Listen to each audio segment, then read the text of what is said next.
यकीनन आज का प्रोग्राम हम शुरू करेंगे बानी तहरीक इंसाफ से। आज मुलाकातों का दिन था, ताहम अहले खाना और क़यादत की मुलाकात ना हो सकी और गिरफ्तारियां हो गईं। इमरान खान की तीनों बहनों को, उनके cousin Qasim Niazi, Umar Ayub leader of the opposition और हामिद रजा साहब को भी पुलिस ने हिरासत में ले लिया है।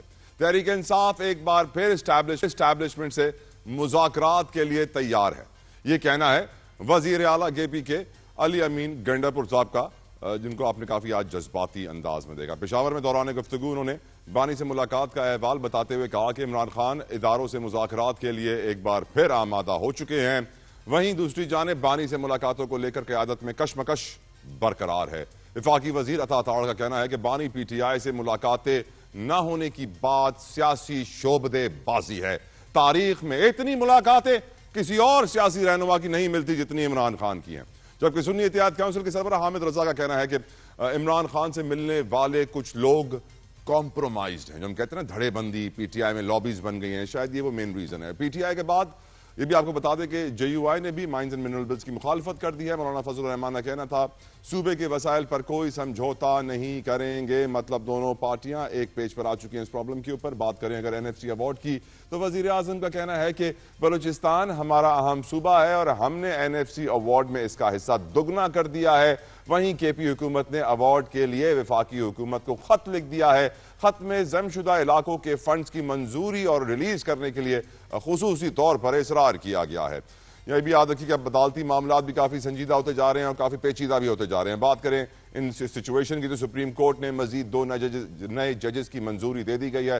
जस्टिस अली बाकर नजफी और अकील अब्बासी के नामों पर अक्सरियत ने एतमाद का इजहार कर दिया है। अली बाकर नजफी ने आज हलफ भी उठा लिया।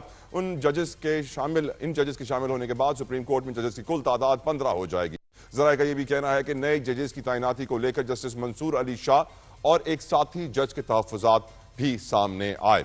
बात करें इकोनॉमी की तो मईशत में हम देख रहे हैं कि वर्ल्ड बैंक ने पाकिस्तान के टैक्स सिस्टम पर बहुत बड़ा सवाल उठा दिया है, एक क्वेश्चन मार्क लगा दिया है। वर्ल्ड बैंक की रिपोर्ट के मुताबिक हमारा टैक्स सिस्टम गैर मुनसिफाना और बेहुदा है। मैं नहीं कह रहा, वर्ल्ड बैंक कह रहा है कि हमारा टैक्स सिस्टम बेहुदा है, यानी थर्ड क्लास। बात यहीं खत्म नहीं होती। मजीद कहा कि पाकिस्तान में तरक्याती बजट का 40% तकरीबन आधा हो गया कमीशन में सरफ हो जाता है। वो कमीशन करप्शन किकबैक्स की तरफ चला जाता है, जो कि एक बहुत बड़ा प्रॉब्लम है। और बलूचिस्तान की आप जानते हैं शारा के लिए आपके मेरे पेट्रोल को महंगा किया गया। मैं तो कहता हूं कि 50 रुपए पेट्रोल पे और लेवी लगा दें, लेकिन एक टाइम फ्रेम दे दें कि 1 साल में सड़क रेडी हो जाएगी, 1 साल से 1 दिन ऊपर नहीं जाएगा। लेकिन सैडली वो भी नहीं दिया जा रहा। ये भी नहीं बताया जा रहा कि 3 महीने में अगर हम इतना PDL लगा रहे हैं, पेट्रोलियम डेवलपमेंट लेवी लगा रहे हैं, तो उससे क्या अमाउंट जमा होगी। खैर, प्रोग्राम के आखिर में बात ये भी करेंगे कि कल हैदराबाद में एक बहुत बड़ा पावर शो होने जा रहा है पीपल्स पार्टी की जानिब से। और पीपल्स पार्टी ने ओपनली कहा है कि एक्सपेक्ट कि ये एहतजाज एक रेफरेंडम की शक्ल इख्तियार करेगा। क्या हो सकता है ये रेफरेंडम? कि हम हुकूमत से अलग हो जाएंगे अगर इस तारीख तक हुकूमत ऐलान नहीं करती कि कैनाल्स में काम बंद हो जाएगा, या फिर इस तारीख तक हुकूमत काउंसिल ऑफ कॉमन इंटरेस्ट का इजलास नहीं बुलाती है, वरना हम हुकूमत से अलग हो जाएंगे। आई थिंक अब वक्त आ गया है कि chairman Peoples Party Bilawal Bhutto Zardari साहब एक टाइम फ्रेम सेट कर दें, एक डेडलाइन हुकूमत को दे दें कि हमने बहुत सब्र कर लिया, हमने बहुत एहतजाज कर लिया, अब एक्शन होगा। I think people are expecting this from Peoples Party. गुफ्तगू का आगाज करेंगे। मेरे साथ मौजूद हैं इस वक्त अजहर सिद्दीक साहब, किसी तारुफ के मोहताज नहीं है, कानून पाकिस्तान तहरीक इंसाफ के रहनुमा। थैंक यू अजहर साहब, आपके वक्त के लिए। आप ऑलवेज हमें इज्जत देते हैं, बड़े शुक्रगुजार हैं सर। बैरिस्टर जहांगीर खान जदून साहब मेरे साथ मौजूद हैं, माहिर कानून होने के साथ साथ साबिक एडवोकेट जनरल हैं, PMLN के दौर में एडवोकेट जनरल रहे थे। जदून साहब, बेहद मशकूर हूं, शुक्रगुजार हूं सर, आपके वक्त के लिए भी जज़ाकल्लाह खैर। अजहर सिद्दीक साहब, पहले आपसे शुरू करना चाहूंगा। एक तो यह बताइए, अता ताड़ साहब ने वाज़ेह बता दिया पूरी कौम को कि लीडर के कदमों में बैठकर खुशामद करना, गुलाम दर गुलाम हम कब तक रहेंगे। उधर गंडापुर साहब भी काफी जज्बाती नजर आए, अता ताड़ साहब भी काफी जज्बाती नजर आए। गुज़िश्ता रोज भी हमने काफी जज्बाती तकरीरें सुनी थी। मौसम जज्बाती चल रहा है और इस जज्बाती मौसम में इमरान खान की बहनों को गिरफ्तार कर लिया गया। क्या कहेंगे अजहर साहब? बहुत शुक्रिया। देखें, एक बात तो बड़ी वाज़ेह है, वो आपने शायद गौर नहीं किया कि अता ताड़ साहब वो शरीफ खानदान की बात कर रहे थे और उसी सियासत में तो वो यकीन रखते हैं।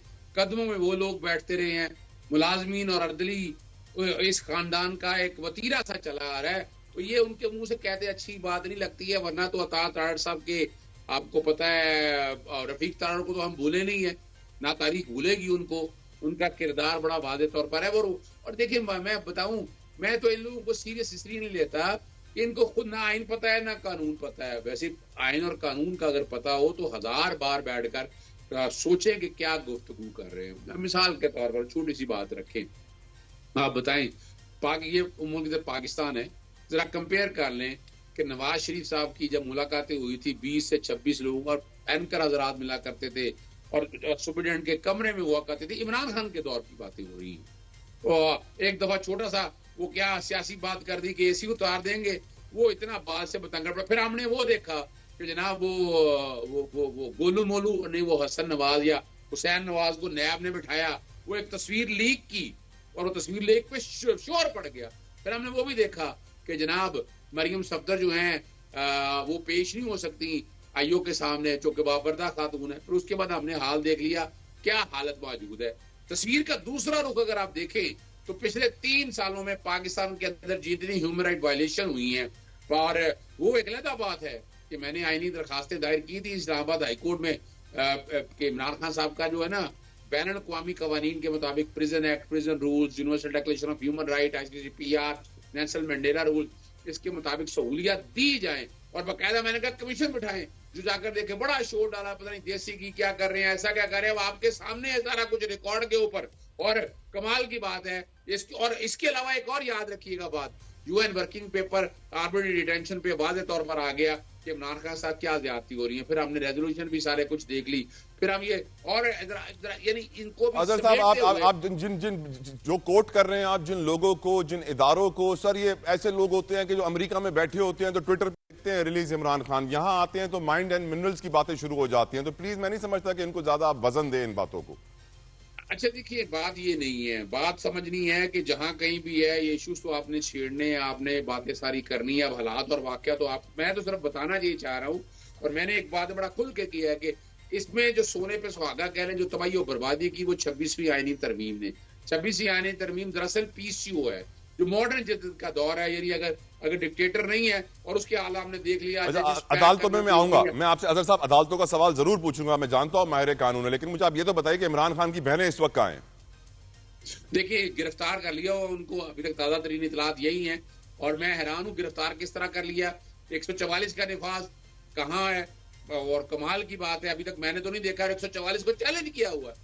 मैंने चैलेंज किया कि सियासी बुनियाद के ऊपर लाहौर हाईकोर्ट, आप अंदाजा लगाए हाईकोर्टों की भी अपना क्या पोजीशन रह गई है। वो पूछा कि जितनी दफा 144 लगा है, हाईकोर्ट ने पूछा है कि FIR लेकर आए। नजरबंदी के ऑर्डर जितने जारी करते थे वो सस्पेंड हुए हैं। फिर हमने PNI लिस्ट में देखा कि जिसका दिल चाहे डाल दो नो फ्लाई लिस्ट के अंदर। फिर हमने देखा ट्विटर पे पाबंदी देखी। फिर हमने क्या क्या कुछ देखा। यानी यहाँ तो आप सांस भी ले सकते, इन सब पे पाबंदी है। और जो गिरफ्तारी है ये गैर कानूनी है। और मैं चाहूंगा कि अब वक्त आ गया है कि बैन अवी जो तंजीमें है पाकिस्तान के अंदर, तो कोई दादरसी नजर नहीं आ रही है।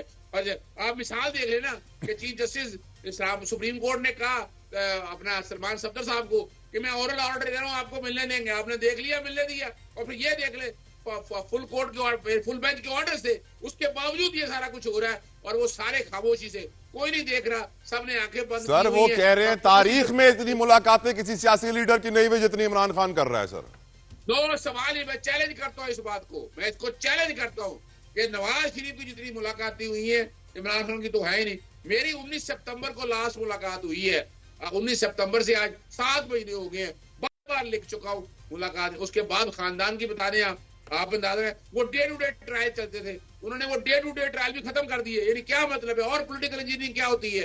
पहले होता था चले ट्रायल चल रहा था तो वोकला और खानदान वाले आ जाते थे। अब उन्होंने इस तरीके से कि जनवरी से लेकर अब तक बता दे कहां गया वो तोशाखाने का केस, कहां गया वो GHQ हमला के हवाले से जनाब रोजाना की बुनियाद पर समाते होनी थी, इवन वो भी खत्म कर दिया आपने। ये साबित कर रही है ना कि डरे हुए हैं। यानी भाग तो ये रहे हैं। यानी वो मैं कोई जूते पॉलिश करने की बातें नहीं करना चाहता, लेकिन हर एक को नजर आ रहा है कि क्या कुछ हो रहा है। जितनी ज्यादती हो रही है, ये ज्यादतियां का अल्टीमेटली नुकसान तो होना है ना, और वो मुल्क पाकिस्तान को हो रहा है। बिल्कुल ठीक। बैरिस्टर जहांगीर खान जदून साहब, सर जो इस वक्त हालात हैं, हम जानते हैं गंडापुर साहब की जज्बाती तकरीर, अता ताड़ साहब की जज्बाती तकरीर, गुज़िश्ता दिनों भी जज्बाती तकरीर। सियासत में जज्बात इस वक्त बहुत emotions are running high sir, और मुल्क को कौम के हालात से भी आप बखूबी वाकिफ हैं। इमरान खान से मुलाकातों का मामला, आज उनकी बहनों का गिरफ्तार होना, as a legal expert sir आपको लगता है कि जो एक साबिक वजीर आजम का लेवल होता है वो लेवल जेल में इमरान खान को मिल रहा है, वो मुलाकातों का स्पेस दिया जा रहा है या नहीं? जदून साहब बहुत शुक्रिया। देखें, जो भी हालात होते हैं उनको जो माजी गुजरा है उसकी नज़र में भी देखना चाहिए। ये जो पॉलिटिकल फोर्सेस हैं, ये मैं नहीं कहता कि एक अगर गलत काम करता है तो दूसरे को भी उसका बदला लेना चाहिए, लेकिन जब तक ये एक दूसरे को ऑन बोर्ड नहीं लेंगे, आपस में डायलॉग नहीं करेंगे, ये पाकिस्तान के मसाइल हल होने वाले नहीं है। ये एक दूसरे को देखें ना नीचा दिखाने के लिए, आप 2018 के अंदर देखें तो उस वक्त पीटीआई की हुकूमत थी, उन्होंने हर तरह का जोर लगाया कि दूसरी पार्टी को जो भी, चाहे वो खुद थे या उनके शोल्डर पे जो लोग पीछे काम कर रहे थे, सदीक अजहर साहब को बड़ा इल्म है इसके बारे में, ये प्रोसिक्यूटर भी रहे हैं प्राइम मिनिस्टर अपने नवाज शरीफ के खिलाफ। तो इस तरह की चीज़ें देखें ना, जब आप तो या तो असूल की बात करें तो फिर कहेंगे जी वहाँ की जो चीज़ें थी उस वक्त पीटीआई ने गलत की हैं, पीटीआई को आलाकार नहीं बनना चाहिए था, और अब अगर आप कहते हैं गलत है तो उस वक्त फिर आप किस तरह जस्टिफाइड कर सकते हैं? यानी what you are saying Jadoon साहब, उस वक्त पीटीआई आलाकार बनी थी, आज नून लीग आलाकार बनी है। देखें, नून लीग तो वही काम वो कर रहे हैं जो ये कर रहे हैं। उसमें अब देखें ना, अगर ये कहते हैं मुलाकातें, तो आप मुलाकातें तो कोई रिकॉर्ड का ऐसा है कि उस वक्त किस तरह होती थी। मैं खुद जून में जाके प्राइम नवाज शरीफ को मिला, उन्होंने एसी वहां पे बंद किया हुआ था, उन्होंने कहा जी एसी खराब है, ये कोई ठीक करने वाला बंदा नहीं आया। तो गर्मी की वो जून और जुलाई की शिद्दत थी कि आप तसव्वुर नहीं कर सकते। ये एक तरफ नहीं हो रहा कि आप, हो सकता है इमरान खान को उनसे ज्यादा सहूलतें हों, या इमरान खान को जो हमें नहीं पता, मुझे आप इस रिकॉर्ड का नहीं पता, ये रिकॉर्ड का ऐसा है कि कितनी मुलाकातें हुई हैं, या एक फैमिली का टाइम है। एक आम कैदी को देखे ना, जो सहूलतें हैं वो उससे बहुत ज्यादा होनी चाहिए। अगर वो मैनुअल अलाउ करता है किसी एक्स प्राइम मिनिस्टर को, वो अगर पॉलिटिकल कैदी है, अब देखिए उनको सजा भी हो चुकी है, जो भी हो, चाहे इनकी पार्टी का लीडर हो चाहे किसी दूसरी पार्टी का लीडर हो, क्रॉस द बोर्ड। लेकिन जब तक ये पॉलिटिकल पार्टीज के लोग आपस के अंदर डायलॉग नहीं करेंगे, इस मुल्क को आगे जब मिल के नहीं लेके जाएंगे। देखिए ना, एक पॉलिटिकल पार्टी अब भी मतलब कोशिश, अभी आपने तकरीरें सुनी है, जज्बाती तकरीरें हैं, तो हर एक बंदा जो है एस्टेब्लिशमेंट के साथ मुज़ाकरात करने जाते हैं। क्या पीटीआई अपने असूल, अपने प्रिंसिपल स्टैंड पे खड़ी है कि वो पॉलिटिकल पार्टी के साथ डायलॉग, वो कहते हैं इनके पास ताकत ही कोई नहीं, चले एक मिनट के लिए मान लेते हैं इनकी ताकत नहीं है, तो आप ताकत देना पॉलिटिकल पार्टीज को। आप क्यों जो है वो ताकत नहीं देना चाहते? आपने 2018 में क्यों अपनी जो है पावर थी वो लूज की? क्यों स्पेस दिया आपने उन लोगों को जिनका आइन और कानून में ऐसा नहीं बनता था? जब आपने स्पेस दे दिया, ये एक नेचुरल लॉ है। देखें, आप जिस बंदे को आप जितना स्पेस देंगे ना, वो फिर वो छोड़ने के लिए तैयार नहीं होता। पाकिस्तान की आप हिस्ट्री देखें तो जब भी पॉलिटिकल फोर्सेस इस चीज की जिम्मेदार होती हैं, वो अपना शोल्डर देती हैं। जो भी पॉलिटिकल, एक पार्टी आगे आती है वो पीछे हटती है, दूसरी आगे चली आती है। वो आप देखें ना, आप जितने भी आपको चीजें मिल रही हैं, किसी की स्पीच में वो यही कह रहा है जी कि आज एस्टेब्लिशमेंट के साथ मुज़ाकरात हो रहे हैं, आज बैकडोर चैनल है, आज फलाने ने बात की, फलाने ने, आज मसवाती की बात सुने आप। अब उन्होंने कहा जी वो अपने, अब भाई एक पॉलिटिकल पार्टी का बंदा जो है वो किस तरह मुज़ाकरात कर सकता है इमरान खान की मर्जी के बगैर? अब उन्होंने इमरान खान आज कह दिया जी कि मुज़ाकरात जो है हम करना चाहते हैं। भाई मुज़ाकरात आप करना चाहते हैं, पार्लियामेंट के अंदर आए, पॉलिटिकल पार्टीज के साथ डायलॉग करें कि चलें जो गुजर गई है उस पर हम माजरत करते हैं, या हमने जो 2018 में गलत काम किए अब हम नहीं करना चाहते, हम मिल के बैठे। जिस तरह सीओडी जो है पीपल्स पार्टी और नून लीग जब आपस में लड़ती रही तो आखिरकार उन्होंने रियलाइज किया कि हम इस तरह आगे नहीं चल सकते। तो जब तक पॉलिटिकल पार्टी जो है एक दूसरे को बर्दाश्त नहीं करेंगे, टॉलरेंस नहीं होगी। अब ये एक हुकूमत आती है पॉलिटिकल पार्टी की, दूसरी बस शुरू एक महीना गुजरता है, कहते हैं जी बस ये अगले महीने जाने वाले हैं। बिल्कुल आप सही कह रहे हो, हुकूमत आते ही वो एक महीने बाद वो बात होना शुरू हो जाती है, हुकूमत जाने वाली है। बिल्कुल हटाने की कोशिश करते हैं। तो देखें, आप जिसका मैंडेट होता है उसका एहतराम करना चाहिए, और 5 साल तक उस हुकूमत को काम कर, लोगों को डिसाइड करना चाहिए कि लोग किसको चाहते हैं। बिल्कुल ठीक सर।